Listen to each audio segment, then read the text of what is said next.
crack the code in buying your first house in your 20s with these 5 top tips. Actually, there's 6 tips, but you'll have to wait to the end to see that one. So did you know that the number of young people buying houses now is as low as it's ever been? I mean, you don't need to be Einstein to know that. We've got the world's worst economic environment we've had since probably World War I, World War II. We've got global pandemics that have just hit and happened that we're getting over now, slightly just about. And we've also got elections in both the UK and the US. And let's face it, the West just doesn't know. I was going to swear, but I'm not going to swear. Doesn't know what it's doing right now. So who has confidence in the system? Because, I certainly don't. So the purpose of this video is to give you the 5 top tips, absolutely essential knowledge that you need to get a house in your 20s. But it's number 6 that's the real game changer. Now I know buying a house or a property or a home in your 20s seems like a really daunting thing. There's huge commitments to this thing called a mortgage. It's like being an adult. It's being fixed in one place when actually you want to move around, be free, see your friends and so on and so forth. But it comes to us all, and it's not that bad. In fact, it's great. It's liberating when you've got your own property, your own castle that you can start building a foundation on for the rest of your life, because that's what your first home does for you. It sets the foundation. So we're here to know what the 5 things are. 6, stick around to the end. Let's get straight into number 1. You've got to start by improving your credit score. Whether you like it or not, the entire Western world the entire world runs on credit/debt. It's just the way that humans are. We want what we want and we want it now. And there are rich people and institutions that will give us that money to enable us to have the things we want for a price. And that's what interest is called. So whether it's a new fancy watch or a mortgage or a nice new car, you're likely to be borrowing to have that purchase. And what the lenders use as a metric to see whether you're a good guy or a bad guy or a bad girl is your credit score. And they know that you've missed a payment on your phone bill back in whatever year it was, and they know that you didn't pay your rent back in whatever year it was. So you've got to keep on top of your credit score. There are several institutions, both in the UK and the US, you can use to check your credit score. I don't endorse anyone here, but in the UK, I personally use ClearScore, although there are many others to choose from. And in the US, I know that Equifax is also a large credit reference agency. So check them out, just Google them. Number 2.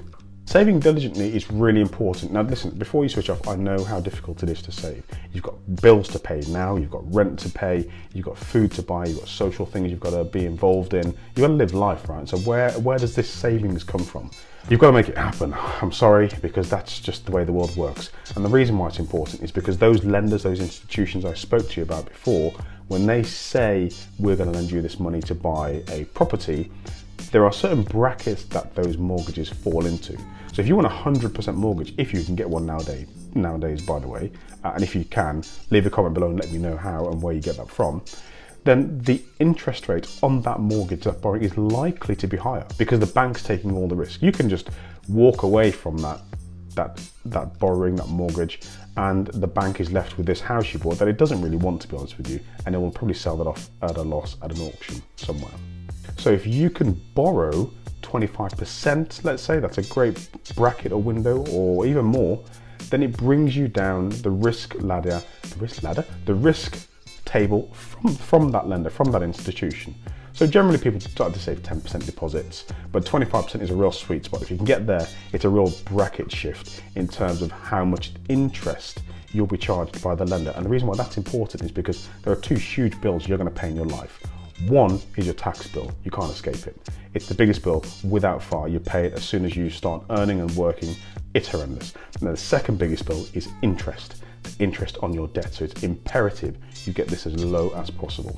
Start saving down. Number 3, this really frustrates me in the UK, and I don't know what it's like in the US because I don't know the US property market, but in the UK, you will often hear people saying, I can't afford to buy a home in my local town or my hometown. I've been priced out of the market. Well, suck it up. That's the market. You don't have to buy your first home in the last place you want to live. You can buy a starter home to get you on the ladder, and at least then you're earning as the property prices increase, and they will continue to increase because there will always be a demand to live in the West, in the UK, in Europe and the US. So prices will always go up, and if you want to keep pace with that, you need to get on the ladder. And if that's buying something relatively cheap, $100,000 home to start with, or a small 2-bed terraced house in the UK, it's kind of our equivalent. I know we do everything a bit smaller in the UK than the US, but there you go. Then at least the house appreciation value is going up as well as the cost of living. So when it comes to selling, you want to move up the ladder. You've got a bit more equity in your home, more so than what you would have saved, because let's face it, you wouldn't have saved it. You'd have taken that money to go on holiday with. And then when it comes to buying your next home, you've got a bit more deposit for a smaller interest rate on your next mortgage. Quids in, and a bigger home. Number 4, it's really worth seeking some guidance and advice from a trusted real estate agent. The real estate agents are there to do one thing, that's sell. They've got properties on their books they want to sell you, and if you've got a property that you want to get rid of, they want to sell it for you. So they're making money on both sides of that deal. But what they are good at is generally they will be the absolute experts in your area. So if you're priced out of your area, you think, well, I know that an area 10 miles away from here is a lot cheaper than where I live right now, but I don't know it well enough. Go and speak to an estate agent over there, a real estate agent, and ask them all the right questions. They'll tell you everything about the local crime statistics, where the local schools are, what the community's like, what the culture's like, everything you need to know before making that leap into property ownership. Really important, get advice. Number 5, don't expect to find the right home or apartment immediately when looking. I don't know what the big search engines are in the US, but in the UK we use Rightmove or Zoopla, and you'll scroll for, I was going to say days, weeks and months, just looking at all different manner of properties. Some will be right for you, some will be perfect for you, others will be good but not quite. Look, finding the right home is like Goldilocks. It's finding the one that's just right, and it doesn't have to. Remember, this is about first time property ownership. It doesn't have to tick all the boxes. What I would recommend is you buy in an area that's likely to have asset appreciation, because you know, this isn't my first home that I'm going to buy. I'm going to move on in 3 to 5 years time, so I'd like to see some return on that investment up front. And I can do a whole nother video on properties being investments, because generally they're not, but it's not for this video. Buy in the right location. Often you'll hear younger people nowadays talk about the baby boomers. Well, they had it much better. They could buy houses for $5,000 back in the day, literally. And they've had all the property appreciation of the 70s, the booming 80s and the 90s, where property prices have skyrocketed. Oh, woe is me, and they've done great. Well, actually, you've got something that they never had. You've got this, you've got the internet. You can make a $1 billion business on your phone right now. You can make $1,000 by the time the kettle's boiled. In those days, for the baby boomers, they had to go out and get a job and save. And yes, things were cheaper and it was all relative, but it was a much slower burn for them. And they've actually benefited from the economic growth that you've created. So well done you. And you'll probably inherit some of it anyway, so don't complain. But the point is, you can make money way faster and way more passive than any one of those predecessors in the baby boomer generation. And if you want to find out how, check out some other videos that I've got here. There's a card in the corner, check it out, have a look and you'll see how. But number 6, this is the one. A problem shared is a problem halved. Why do you not, and please leave a comment below, but why do you not get in with a group of mates and say, right, I can't afford a $50,000 deposit for this $200,000 home myself, but that's a 5-bedroom house. So why can't we group together? We can all save $10,000, right?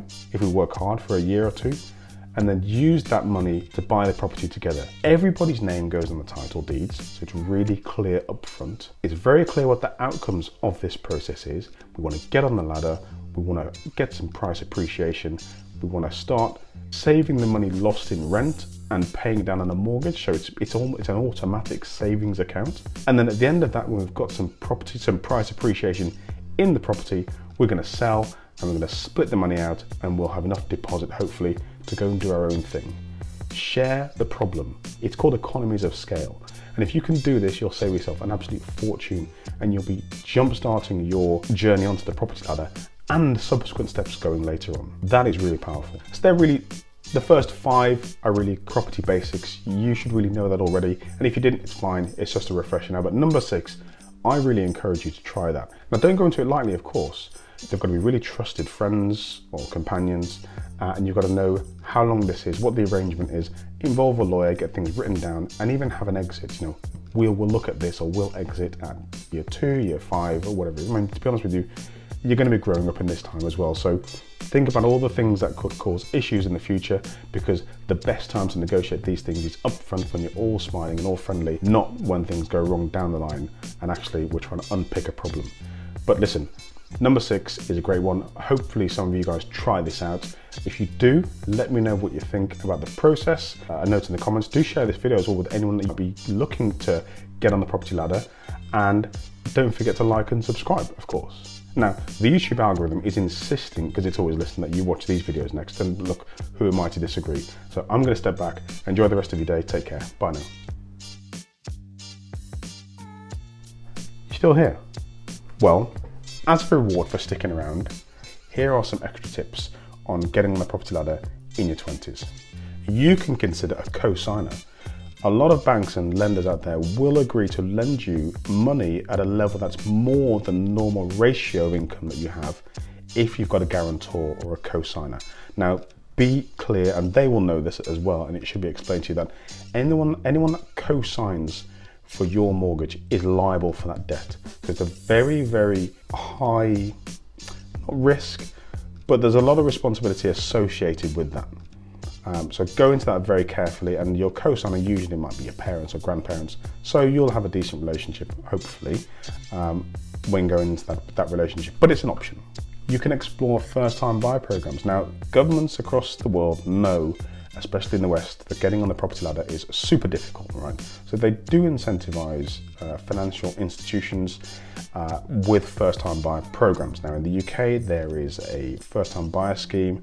There's a shared ownership scheme where you rent the property off the developer, and you pay a proportion of your rent goes towards purchasing the property itself. So you'll own sort of 50% of the home, which is very similar to number 6 actually, but it's an arrangement with the developer themselves. Really good scheme, but keep an eye out for all these kinds of things out there, because people are trying to help. And finally, listen, it's not conventional, but that doesn't mean it won't happen. But real estate crowdfunding, legit, try it. You know, who knows what millionaire might be scrolling through a crowdfunding site one day. You put a post up saying, I need, to save $10,000 for my first home. I'm a student nurse, I'm a student doctor, and I'm trying to save for this, and it would really help. And then someone suddenly drops 10K into your crowdfunding site. Listen, it's a long shot, but then so is the lottery. What have you got to lose? Anyway, watch those other videos.